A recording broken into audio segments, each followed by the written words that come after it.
Bom dia, amada igreja. Sejam todos muito bem-vindos. Um privilégio ter todos aqui presencialmente. Também você que nos acompanha de casa, pelo YouTube.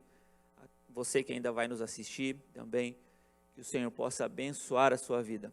Eu já tenho sido edificado aqui nessa manhã. Comentei antes, inclusive no ensaio. Lindos louvores e tudo isso para o Senhor, sobre o Senhor, com o Senhor. E é muito importante a gente frisar isso de maneira inicial na mensagem, né? O Senhor é o centro desse culto. Esse culto é para Ele, né? Então, que eu e você nessa manhã a gente consiga estar atentos, né? Possamos deixar as distrações um pouco de lado e preparar o nosso coração para ouvir o Senhor. Ele tem uma mensagem, Ele tem uma palavra ao seu coração, ao meu, Ele tem algo a nos dizer. A mensagem desta manhã, a lógica inversa do reino de Deus, fala sobre a lógica do reino de Deus. E eu gostaria de começar com você nesta manhã orando. Vamos orar. Senhor Deus e Pai, que grande privilégio podermos nos reunir como igreja. Também aqueles que nos acompanham pelas mídias, de maneira online, e quem está aqui presencialmente. Nós nos reunimos ao Teu redor, diante de Ti, meu Senhor.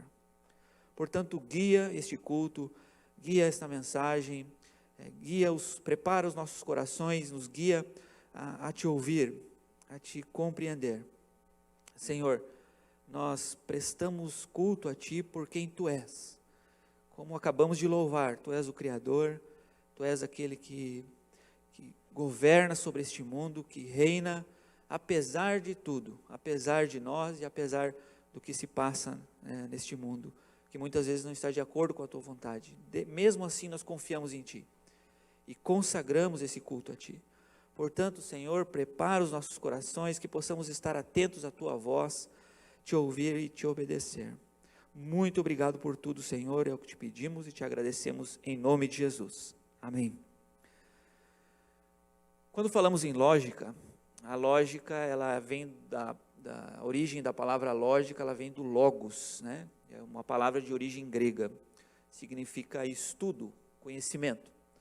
A lógica poderíamos dizer que é aquilo que é óbvio, né? De repente, quando você foi escolher a sua roupa para vir para o culto de manhã, você pensou, é lógico que eu vou com essa, né? Fica mais adequada. De repente, quando você assiste o jogo do seu time, o seu time vem a ganhar, você diz, é lógico que o meu time ia ganhar. Ou seja, a lógica tem muito a ver com isso, né? Algo que já é esperado, algo que é decorrente de algo que tem uma base, que tem um fundamento. Isso é lógica, né? Poderíamos aprofundar isso melhor, mas em suma é isso. Esse mundo em que nós vivemos tem uma lógica própria, né? Quando você olha ao seu redor, você percebe uma lógica atuando, né? E em geral, resumidamente, o que acontece é que a lógica, ela sempre vai exercer o seu papel. Neste mundo, por exemplo, na realidade, você vai perceber que é o mais forte que sempre vence, né?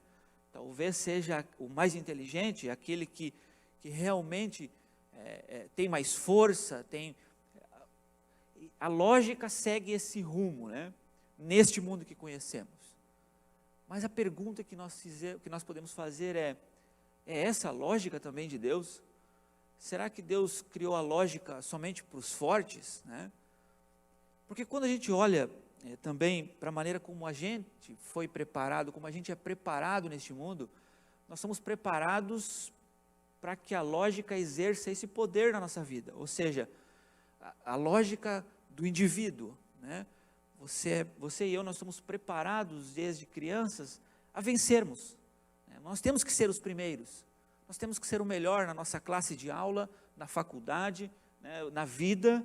Você e eu somos preparados pela lógica deste mundo a vencer, e muitas vezes sem escrúpulo algum, né? Você é preparado inclusive a vencer, a passar por cima dos outros, custe o que custar, você tem que ser o melhor, você tem que ser o primeiro. Nas entrelinhas, essa é a lógica do nosso mundo. Infelizmente, é um mundo que, como a Bíblia nos relata, é um mundo caído por causa do pecado, então ele é perverso em muito da sua lógica, né? E isso é algo aceito no mundo de hoje. Você precisa vencer, você precisa ser o primeiro, você não pode ficar para trás, né? Será essa também a lógica de Deus? Será que essa lógica absurda de passar por cima dos outros também, essa é a lógica de Deus? E é nessa busca que eu quero convidar você, por gentileza, a abrir sua Bíblia, se assim você entender que deve fazer, em João capítulo 12, nós vamos ler do versículo 20 ao 26, João capítulo 12, o Evangelho de João, capítulo 12, versículo 20 a 26, e nós, nesta manhã, temos o objetivo de tentar entender a lógica inversa do reino de Deus. Qual é a lógica de Deus? Será que ela está concordando com este mundo, ou ela está em choque com esse mundo? Como a gente pode entender isso e também aplicar na nossa vida, sendo edificados pelo Senhor? João capítulo 12, versículo 20 a 26, eu vou fazer a leitura na versão NVI. Se a sua tradução for um pouquinho diferente, não se preocupe, ela vai estar na mesma sintonia da mensagem. Entre os que tinham ido adorar a Deus na festa da Páscoa, estavam alguns gregos. Eles se aproximaram de Filipe, que era de Betsaida da Galileia, com um pedido: Senhor, queremos ver Jesus. Filipe foi dizê-lo a André, e os dois o disseram a Jesus. Jesus respondeu: chegou a hora de ser glorificado o Filho do Homem. Digo-lhes verdadeiramente, que se o grão de trigo não cair na terra e não morrer, continuará ele só. Mas se morrer, dará muito fruto. Versículo 25. Aquele que ama a sua vida, a perderá. Ao passo que aquele que odeia a sua vida neste mundo, a conservará para a vida eterna. Quem me serve precisa seguir-me. E onde estou, o meu servo também estará. Aquele que me serve, meu Pai o honrará. Para que nós possamos entender um pouquinho o que está acontecendo aqui, Jesus está nos seus últimos dias.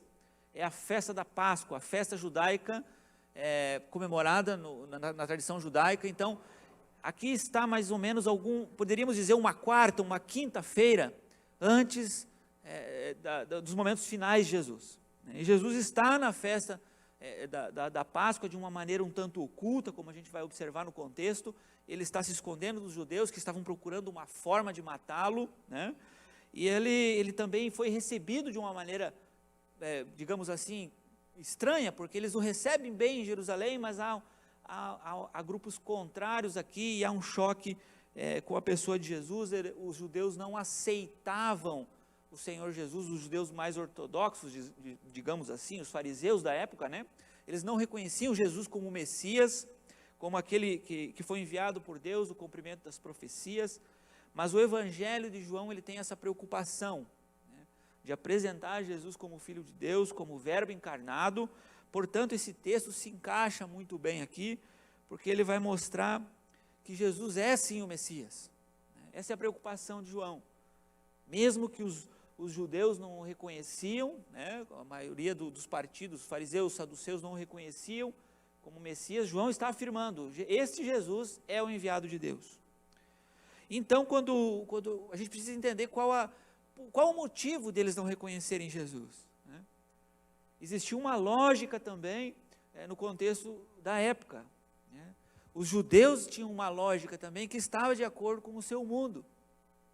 E a lógica dos judeus que eles entendiam era que o Messias que deveria vir, ele deveria ser uma espécie de Messias político libertador, um Messias que viesse para libertar os judeus da opressão romana. Esse é o contexto dos tempos de Jesus.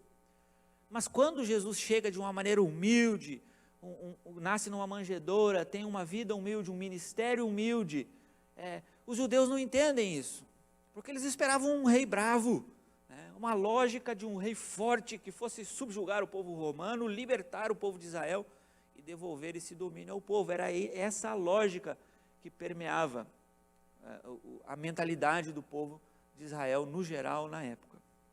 Isso é importante a gente entender, porque quem se aproxima de Jesus aqui no início do texto, como a gente leu, são os gregos. Os gregos, eles também tinham uma lógica própria. Os gregos chegam a Filipe, e depois Filipe fala, André, olha, nós queremos ver Jesus. Mas esses gregos, eles também tinham a lógica do conhecimento, a lógica da escola de Aristóteles, que via somente a razão como lógica, aquilo que se pode provar, o que é muito também hoje, nos dias de hoje, está muito presente, né? Tendo em vista que a gente tem essa origem também do pensamento grego na nossa sociedade. Esses gregos se aproximam de Jesus querendo somente conhecer Jesus. Eles queriam conhecer a Jesus, o texto nos diz. E é interessante no versículo 3 a maneira que Jesus responde a eles. Totalmente inverso àquilo que eles estavam esperando, de acordo com a lógica do seu mundo, ouvir de Jesus. De repente, quando Jesus diz, olha, chegou a hora de ser glorificado o Filho do Homem, tanto gregos como os judeus, é agora. É agora que o grande rei vai se mostrar ao mundo e vai massacrar os romanos com um exército de 5.000 cavalos, vai entrar em Jerusalém. E o que Jesus diz aqui é totalmente inverso, né? No versículo 24, ele vai dizer, olha, eu digo-lhes verdadeiramente. É interessante como Jesus, em todo o seu ministério, ele usou exemplos que que as pessoas simples também podiam entender. Muitas vezes isso estava escondido em parábolas, eram ensinos que estavam obscuros, né, de certa forma, para que apenas alguns entendessem, e Jesus gostava de usar exemplos para que as pessoas assimilassem o conhecimento. E aqui ele usa o exemplo de um grão de trigo. Ele está dizendo, olha, o grão de trigo, se ele não cair na terra e morrer, ele vai ficar continuando sendo só um grão de trigo. Ele vai continuar só ele só, né? Se ele não cair na terra e morrer, deixar de ser um grão de trigo, ele não vai dar muito fruto, ele não vai se transformar em outros grãos, ele não vai se transformar num pé de trigo que vai dar as espigas de trigo e assim centenas de outras sementes. E Jesus está dizendo isso referindo-se a Ele mesmo. Ele está dizendo, olha, eu não vou seguir a lógica deste mundo, eu não vou montar num cavalo branco vestido com uma armadura, pelo menos não nesse momento, né? Isso nós vemos em Apocalipse, na segunda vinda de Cristo, esse rei vitorioso que vai tomar as rédeas do mundo em suas mãos, mas não é esse o momento aqui. Jesus está dizendo, olha, eu não vou seguir a lógica que vocês têm, eu não vou seguir o pensamento que vocês estão tendo, porque na verdade eu preciso morrer para que muitos venham até mim, eu preciso cumprir a vontade do Pai, porque se isso não acontecer, não haverá fruto. Então Jesus estava se referindo, olha, é ao contrário, eu estou caminhando para a morte, é uma lógica inversa, né? A lógica não poderia explicar o que Jesus estava fazendo aqui, eles precisavam entender aquilo que Deus queria fazer, a lógica inversa do reino de Deus.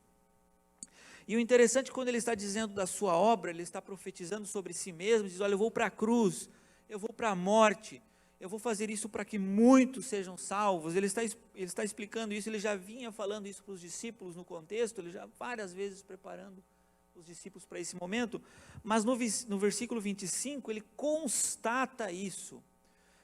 Percebam comigo que o texto aqui não está trazendo uma ordem, olha, você deve, agora você deve parar de amar a sua vida, você deve abandonar tudo, né? Você deve parar de fazer o que está fazendo, você deve passar a odiar a sua vida e me seguir. Ele não está falando isso aqui. Quando Jesus diz sobre ele mesmo, quando ele apresenta a lógica inversa do reino de Deus, ele faz uma constatação no versículo 25, ele está dizendo, olha, da mesma forma, aquele que ama a sua vida, vai perdê-la, ao passo que aquele que odeia a sua vida neste mundo, a conservará para a vida eterna. E aqui eu preciso muito da sua atenção, porque esse ensino de Jesus, eu diria, eu arrisco dizer, de maneira pública, que é um dos mais importantes do Senhor Jesus, porque ele está, um dos únicos ensinos que está nos quatro evangelhos, ele se assemelha ao ensino, né, de tome a sua cruz, negue-se a si mesmo, tome a sua cruz e siga-me, né? É o que ele estava dizendo aqui. E a gente precisa entender o que Jesus está dizendo, qual é a lógica do reino de Deus aqui. A gente precisa prestar atenção, porque esse ensino foi ao longo do tempo amplamente deturpado. Deixe-me dar um exemplo. na antiguidade, principalmente na Idade Média, a igreja entendeu, a Igreja Apostólica Romana entendeu que para cumprir isso aqui, as pessoas deveriam abrir mão totalmente de sua vida, e a igreja começou a criar monastérios retirados da sociedade, onde os monges faziam votos de castidade, se abstinham totalmente de alimentos que poderiam causar qualquer tipo de prazer, ou seja, separavam-se do mundo para poder cumprir isso aqui. Tentavam entender essa lógica dessa maneira, de olha, Jesus está ensinando que nós devemos odiar a nossa vida, então nós vamos deixar de ter qualquer tipo de vínculo com esse mundo e vamos nos separar, nós vamos ficar reclusos em monastérios, mas não é isso aqui que Jesus está ensinando aqui. Jesus está ensinando uma lógica inversa, que está em choque com o nosso mundo, sim, mas nós devemos saber como agir de acordo com a vontade de Deus e de acordo com essa lógica inversa do reino de Deus.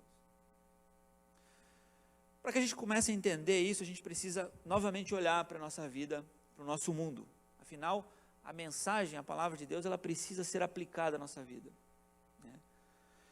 Quando a gente olha para o mundo, para a maneira como os filhos são criados, como as coisas são desenvolvidas, a gente percebe nas entrelinhas o amor à vida, a esta vida. As pessoas se apegam a essa vida, de tal maneira que eu preciso ter o maior número de bens, eu preciso ter o maior prazer possível, eu preciso fazer coisas que estejam me satisfazendo o tempo todo.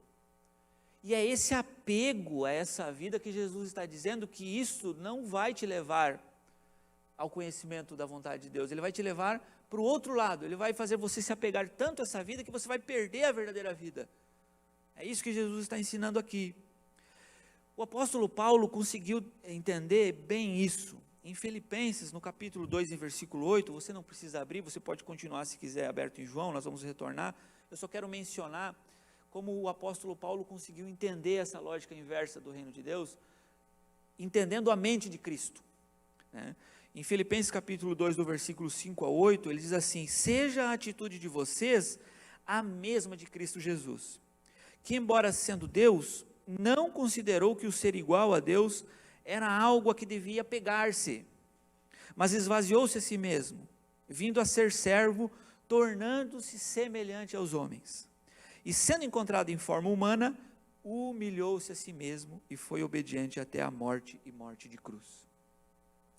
Nós temos que entender esse ensino de Jesus, de abandonar a própria vida, de perder a vida e para ganhar a verdadeira vida, a partir da mentalidade de Cristo. Ou seja, o próprio Jesus nos deu o exemplo. Ele, sendo Deus, não se apegou a isso, mas entendia que a vontade do Pai, a quem ele foi obediente, era de reconciliar o mundo consigo. Portanto, ele entendia que a vontade do Pai era que ele desse a sua vida voluntariamente, para que a dívida deixada pelo pecado fosse sanada pelo Cordeiro perfeito, Jesus. Jesus, entendendo isso, ele não se apegou à sua condição de Deus e disse: Senhor, eu não posso fazer isso.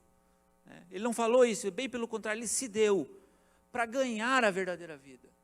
Se você tiver tempo e lembrar depois, você pode ver o contexto de Filipenses, nos versículos 9 até o 11, o próprio Deus honrou de tal maneira Jesus, que colocou o nome dele sobre todo nome. Então, já pensou se o próprio Jesus tivesse dito, e ele, como homem, no versículo 27, vou retornando a João, ele mesmo diz: olha, agora meu coração está perturbado, o que direi? Pai, salva-me desta hora. Como homem, ele estava sofrendo porque estava diante da morte. E quando nós retornamos ao versículo 25, e entendemos que Jesus está dizendo: olha, aquele que ama a sua vida, a perderá, ao passo que aquele que odeia a sua vida neste mundo, ele não está dizendo: olha, você agora tem que deixar de trabalhar, abandonar sua família, tentar não pecar mais, se tornar um santarrão e começar a andar por aí falando só de mim. Essas coisas não podem ser aplicadas dessa forma, isso está errôneo. A lógica inversa de Deus, ela está nos dizendo que Deus tem uma vontade, Ele tem uma vida eterna para você e para mim, que é dada por meio de Cristo.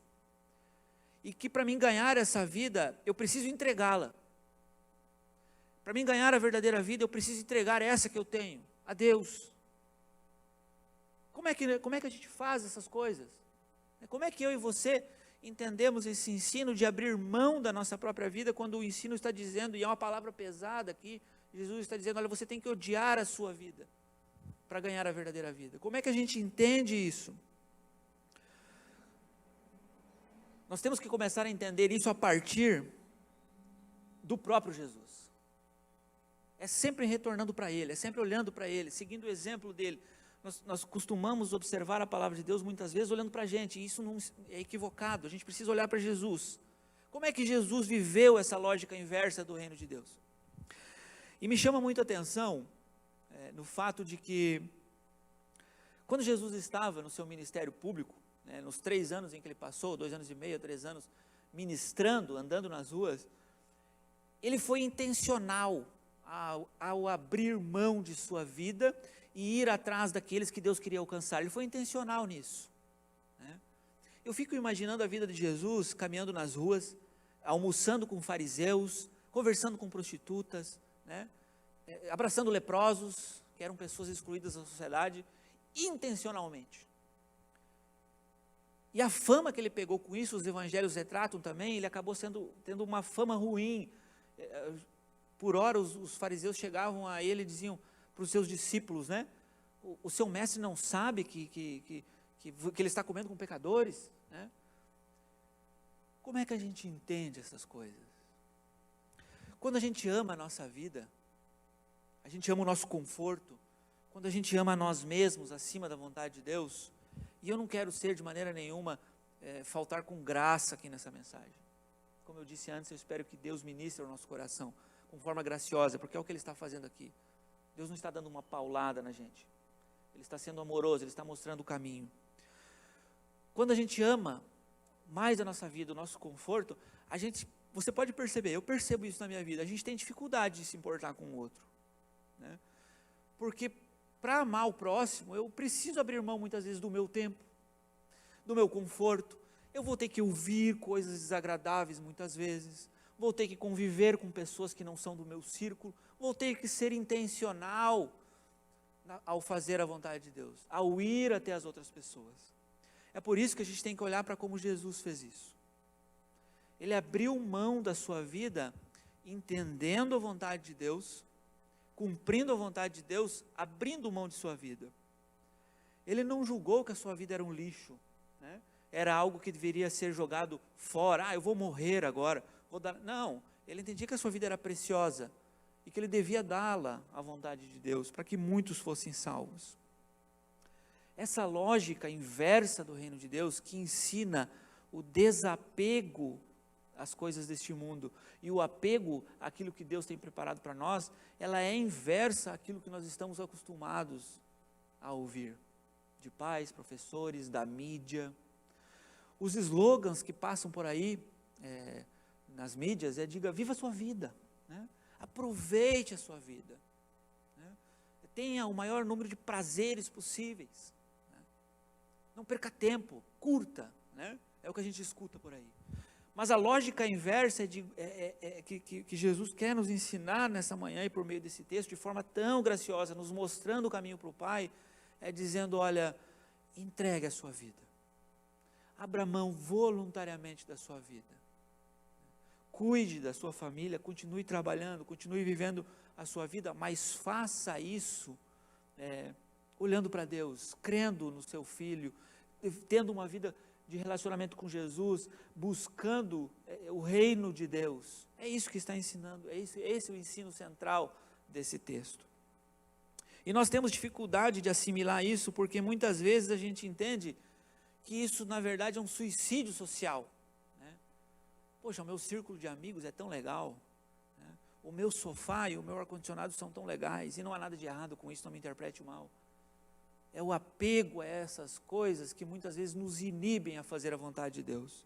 Eu tenho falado em vontade de Deus aqui para a nossa vida, mas e qual é a vontade então do Senhor para a gente? O que o Senhor quer que nós façamos? a gente tem que entender que a mesma vontade que Deus tinha para o seu Filho Jesus é para nós também. A vontade de Deus é nos reconciliar com Ele, é nos trazer para Ele, como povo, e formar um povo para si.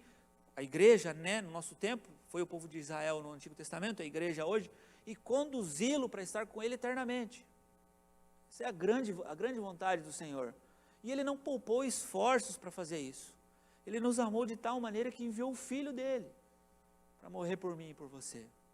E isso antes de sermos criados, ainda na eternidade, o próprio Deus preparou tudo isso. Então essa é a vontade de Deus. Como eu estou participando disso? É a pergunta que eu me faço.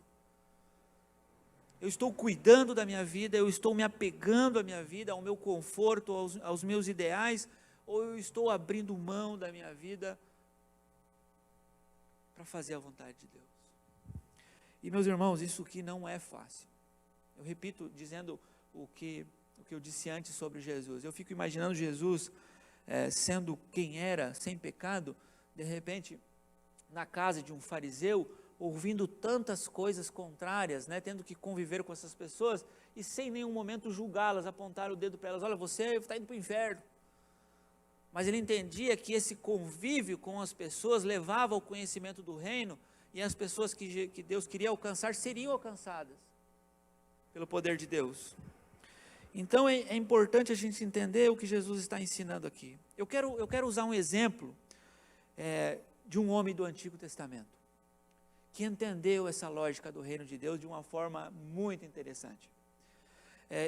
Essa passagem está registrada em Hebreus, no capítulo 11, versículo 24 a 27, e essa pessoa é Moisés. É interessante como Moisés entendeu a lógica inversa do reino de Deus. Muito interessante.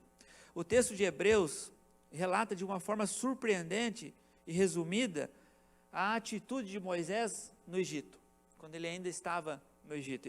Moisés passou um período no Egito, né, sendo filho do faraó, era o segundo príncipe lá, e depois ele tem toda a história contada em Êxodo, sendo usado por Deus para resgatar o povo de Israel. E o autor, que é desconhecido, de Hebreus, no capítulo 11, ele fala o seguinte sobre Moisés: pela fé, Moisés, já adulto, recusou ser chamado filho da filha do faraó, preferindo ser maltratado com o povo de Deus, a desfrutar dos prazeres do pecado durante algum tempo. Por amor de Cristo, considerou sua desonra uma riqueza maior do que os tesouros do Egito, porque contemplava a sua recompensa. Pela fé, saiu do Egito, não temendo a ira do rei, e perseverou, porque via aquele que é invisível. Eu não consegui achar um texto melhor do que esse para descrever a ideia da lógica inversa do reino. Aqui, esse texto está mostrando que Moisés entendeu que ele deveria abrir mão dos seus direitos de desfrutar uma vida como príncipe do Egito, com toda a regalia, com todo o conforto, para sofrer um pouquinho de tempo, né, com o povo de Deus. Ele abriu mão de desfrutar dos prazeres do pecado por um curto tempo, para sofrer com o povo de Deus no deserto, e ele fez isso. O texto é impressionante, porque ele fez isso por amor de Cristo. O texto está dizendo isso, olha, por amor de Cristo considerou a sua desonra uma maior riqueza. E ele contemplava a recompensa. Que recompensa é essa? A vida eterna. Porque via pela fé aquele que é invisível. A lógica inversa do reino de Deus, ela não está te prometendo uma vida sem sofrimento, sem luta, nesta vida. Ela te promete uma vida com Deus eternamente. Aí sim, livre do pecado. Isso é o mais importante. Isso já foi conquistado na cruz por Cristo, né? Nós cremos que a obra de Jesus é suficiente, portanto nós entendemos que é somente por meio dele que nós chegamos ao Pai, e dessa forma nós vemos o que é invisível já, né? Nós cremos pela fé que existe um reino eterno, que já está presente na pessoa de Jesus, já se iniciou na primeira vinda de Jesus, e ele vai ser concluído, instaurado plenamente na segunda vinda. Isso é o que a Bíblia diz, é o que a palavra de Deus afirma. Eu comentei antes que essa era uma palavra fácil de usar como cajado, né, para bater. Olha, você deve deixar de amar a sua vida, deve odiá-la e para conservá-la para a vida eterna. É bem fácil de ser feita sem graça. Por isso é um desafio pregar essa mensagem nessa manhã. Eu escolhi esse texto, entendi que Deus queria que eu trouxesse essa mensagem nessa manhã, porque o versículo 26 que eu vou mencionar agora, já caminhando para a conclusão da mensagem, ele é o versículo da minha chamada pessoal. O versículo 26, Jesus está dizendo que aquele que o serve, quem me serve, precisa seguir-me. Né? E onde estou, o meu servo também estará.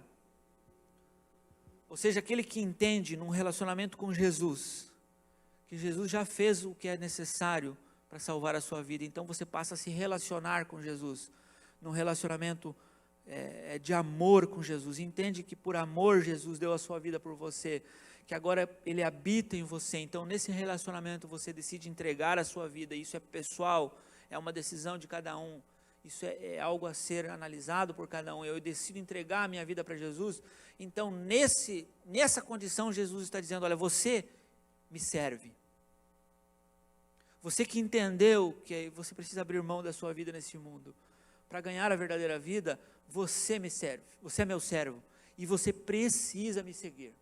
Por quê? Porque onde eu estiver, você também vai estar. A gente não consegue, muitas vezes, nosso raciocínio, entender tudo o que isso implica, estar onde Jesus está. Certamente que também nesse mundo, estaremos onde Ele está. Onde Jesus estaria nesse mundo se Ele estivesse aqui presente, fisicamente, como esteve há 2020 anos atrás? Certamente estaria fazendo a obra do Pai, nas praças, indo atrás das pessoas que precisam de Deus, de restauração, certamente estaria fazendo essa obra. Talvez a reflexão seja eu estar também onde Ele estaria nesse momento, fisicamente.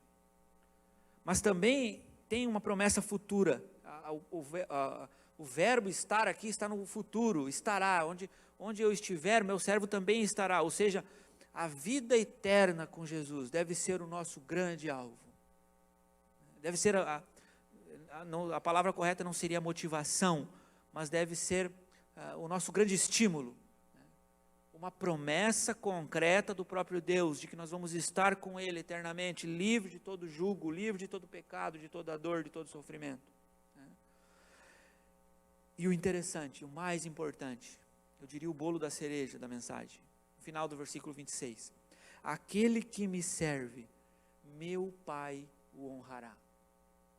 Meu Pai, o próprio Deus vai honrar essa pessoa.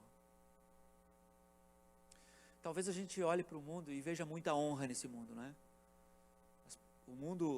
O sistema do mundo honra aqueles que vencem na vida.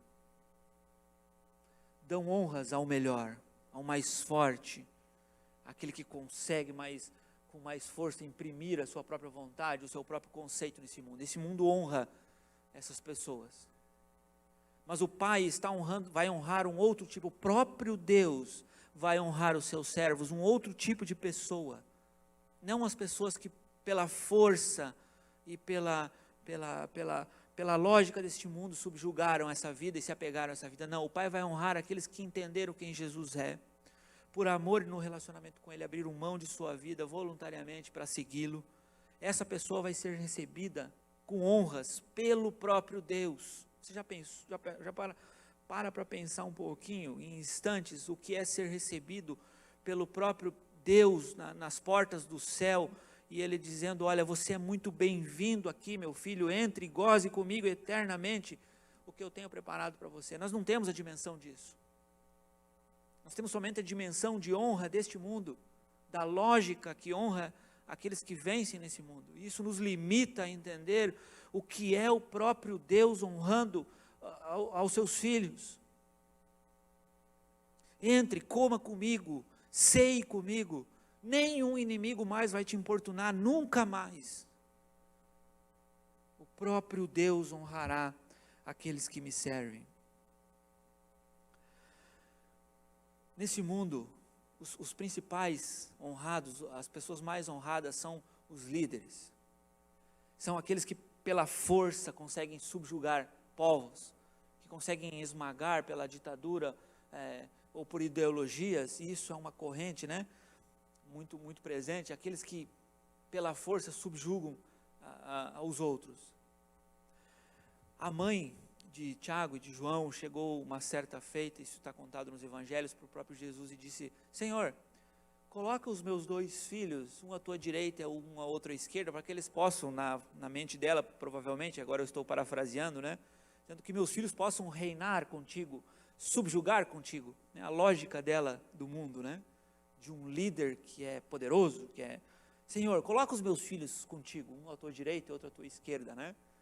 E Jesus disse, olha, chamou eles um pouquinho à parte, afastou um pouco a mãe, porque não era com a mãe a conversa, chama os discípulos e diz para eles assim: vocês sabem que os governantes das nações as dominam, e as pessoas importantes exercem poder sobre elas. Não será assim entre vocês. Ao contrário, lógica inversa, né? Ao contrário, quem quiser tornar-se importante entre vocês, deverá ser servo. E quem quiser ser o primeiro, deverá ser escravo. Como o Filho do Homem, que não veio para ser servido, mas para servir e dar a sua vida em resgate de muitos. É um texto que não precisa de exegese, de interpretação, ele em si já se interpreta, né? O próprio Jesus ensinando, olha, a lógica inversa no reino de Deus não é você oprimir os seus irmãos, mas é você servi-los, é você se interessar por eles, é você cuidar deles, é você estar com eles, sirva-os como eu fiz, como eu, o teu Senhor, fiz. Se importe com seus irmãos, ame-os, é isso que Jesus está ensinando a eles. Jesus está ensinando aos seus discípulos que eles não estavam sendo chamados para serem como os governantes romanos, a lógica do mundo deles, mas que era para eles serem servos como ele foi. Na lógica inversa do reino de Deus, o líder é servo, o último é o primeiro, o louco é sábio, o fraco é forte, o pequeno é grande, o pobre é rico, o que chora é o que está alegre, o que perde é o que ganha, o que morre é o que vive. O que é impossível é possível na lógica de Deus. Meus amados irmãos, nós temos diante de nós uma escolha, cada um de nós. Nós temos uma escolha. Nós ainda temos uma escolha. Essa é uma bênção do Senhor para nós. Nós podemos escolher. Deuteronômio já registra no capítulo 30 essa dádiva de Deus para o povo de Israel também. Olha, eu coloco diante de vocês céus e terra, bênção e maldição, vida e morte, escolham a vida. Escolham a vida. Nós temos que entender que essa escolha, ela não é de acordo com a lógica deste mundo. Nós precisamos fazê-la de acordo com a lógica inversa do reino de Deus.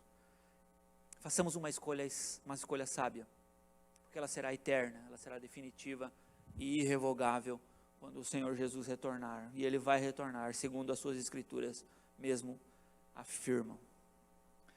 Como eu disse na introdução da mensagem, não sinta isso aqui como uma cajadada, como uma paulada. Não é isso. Isso aqui é graça de Deus, mostrando o caminho para os seus filhos. Ele está mostrando o caminho para o reino de Deus. Ele está mostrando o caminho para nós. Diz, olha, abra mão da sua vida, siga-me, tome a sua cruz e siga-me. De repente, será impossível fazer isso sem você. Eu tive que fazer isso na minha vida. Eu tive que pedir para o Senhor Jesus me ajudar com isso. E acho que vou ter que fazer isso o resto da vida, porque não é fácil isso. É somente com o Senhor, no relacionamento com o Senhor, porque nós precisamos dEle, e é por causa dEle, é com Ele que a gente consegue fazer isso. Meu querido irmão, você que me assiste também, que acompanha e está conosco no culto, olhe para o Senhor, e que nesse momento comigo e juntos nós possamos fazer essa oração para o Senhor, colocando a nossa vida de uma maneira pessoal, uma decisão de cada um, e que a gente consiga, com o Senhor, fazer a escolha sábia. Oremos. Senhor Deus e Pai, muito obrigado por tua palavra. Muito obrigado por ter enviado o teu Filho Jesus, e fizeste isso porque nos amaste, e nos amaste de tal maneira, que nos deste o teu próprio Filho, para pagar uma dívida que era irrevogável. Nós não tínhamos como pagar essa conta, a conta deixada pelo nosso pecado, que nos separava de ti. Portanto, o caminho está aberto, e tu estás nos mostrando um caminho.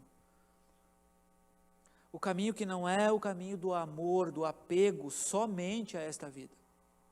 Senhor, que nós possamos compreender a tua vontade e que tu nos ajude a abrirmos mão de uma maneira voluntária, de uma maneira consciente dessa nossa vida, a ponto de perdê-la para ganhar a verdadeira vida, para estar contigo eternamente, para esperar a honra que vem somente de ti e não deste mundo. Senhor, tem misericórdia do teu povo, alcança os teus filhos, o coração de cada um. Cada um de nós tem a sua história, tem as suas peculiaridades, tem os seus desafios, as suas barreiras pessoais, as suas dificuldades. Eu tenho as minhas, Senhor.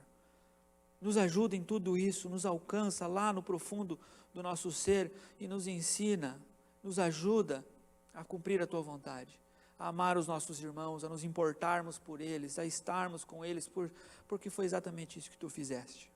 Tu se importaste, tu mesmo se importou conosco.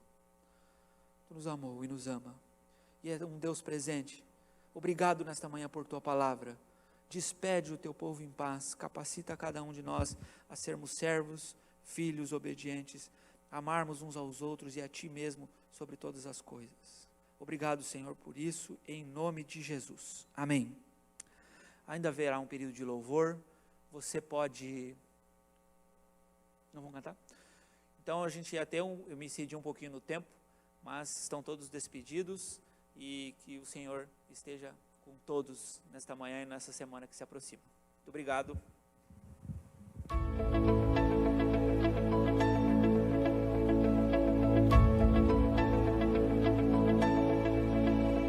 Esperança.